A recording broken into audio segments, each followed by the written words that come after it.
Hey, what's going on YouTube? And welcome back to Scents of South Jersey with me, Kellen, for another fragrance review. Today, we're gonna be taking a look at a fragrance from the early 90s, 1992 to be exact. It is classified as a leather fragrance, and it's from the house of Aubusson, and this is Aubusson Homme. So this is pretty exciting because I actually reviewed this way back. I'm thinking like 2019 era of, the original videos that I used to put up. There was no structure. I just sort of hit camera and would go.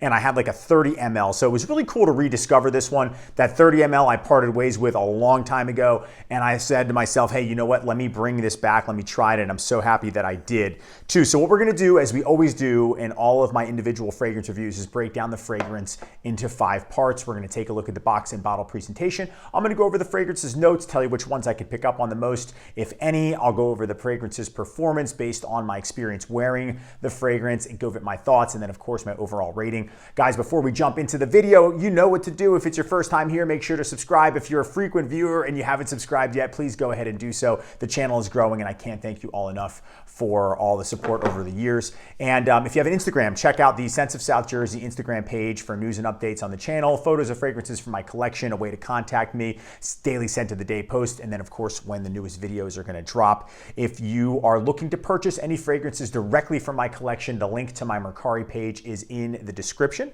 And that's where I'm selling off things that I'm no longer wearing. Some things are rare, vintage, discontinued, etc., to make room for new fragrances to make new videos. And also I have made a connection with a seller on eBay under the business name Eros Perfume Outlet. Make sure to check out their link. They have a lot of discontinued rare things there. Message them via the eBay Messenger to say that you heard about them from Scents of South Jersey to get a 10% discount. And of course, the links for Masudo's button downs are in the description as well. Guys, let's not waste any more time. Let's take a look at the 1992 leather fragrance, Aubusson Homme.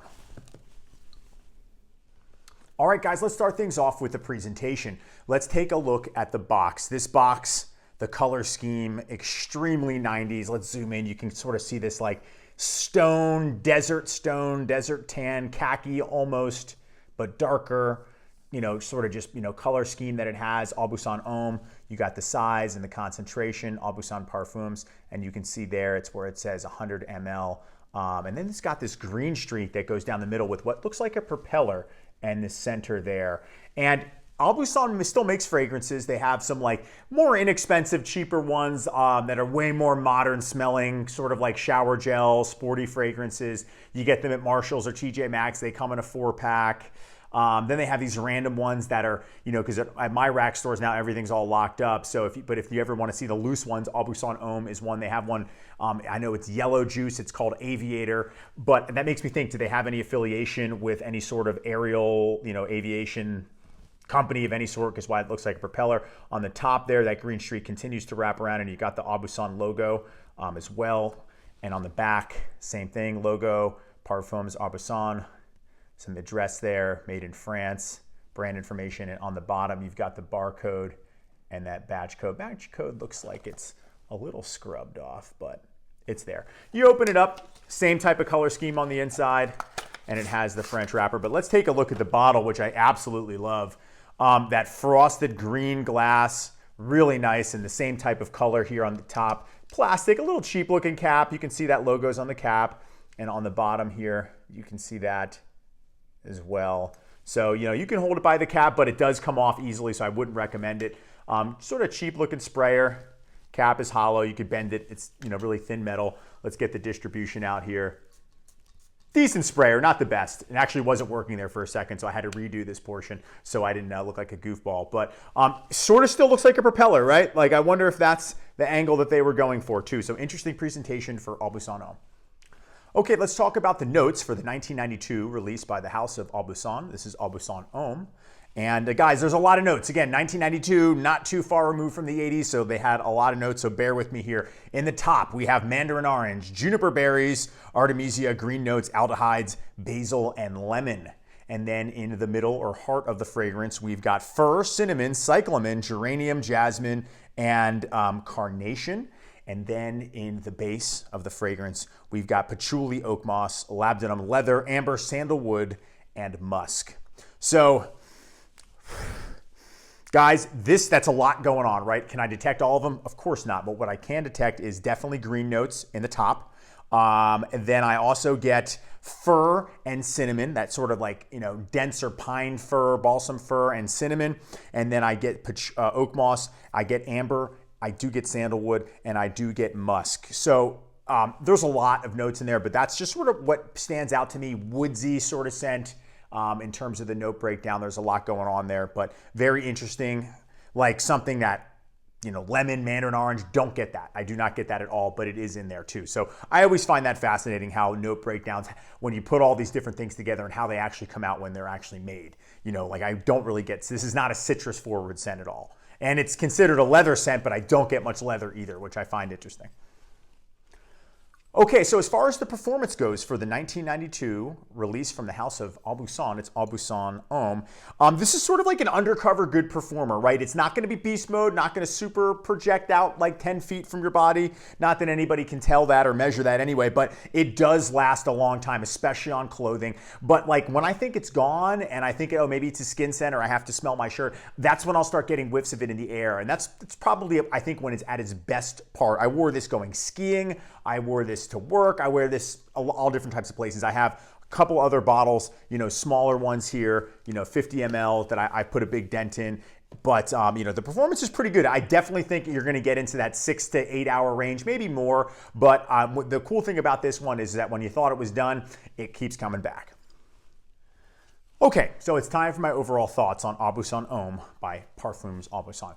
So guys, this is a real gem of a fragrance. And one of the nice things about it is that it's remained affordable even though it's been discontinued for a very long time. You can get 30 mLs for around $13. You can get 50 mLs for about $25. And then, the 100 ml is going to be the most. It jumps up to around $65, but not terrible. We've all paid more for things, but this one, not only is it affordable, but it's also a fantastic fragrance.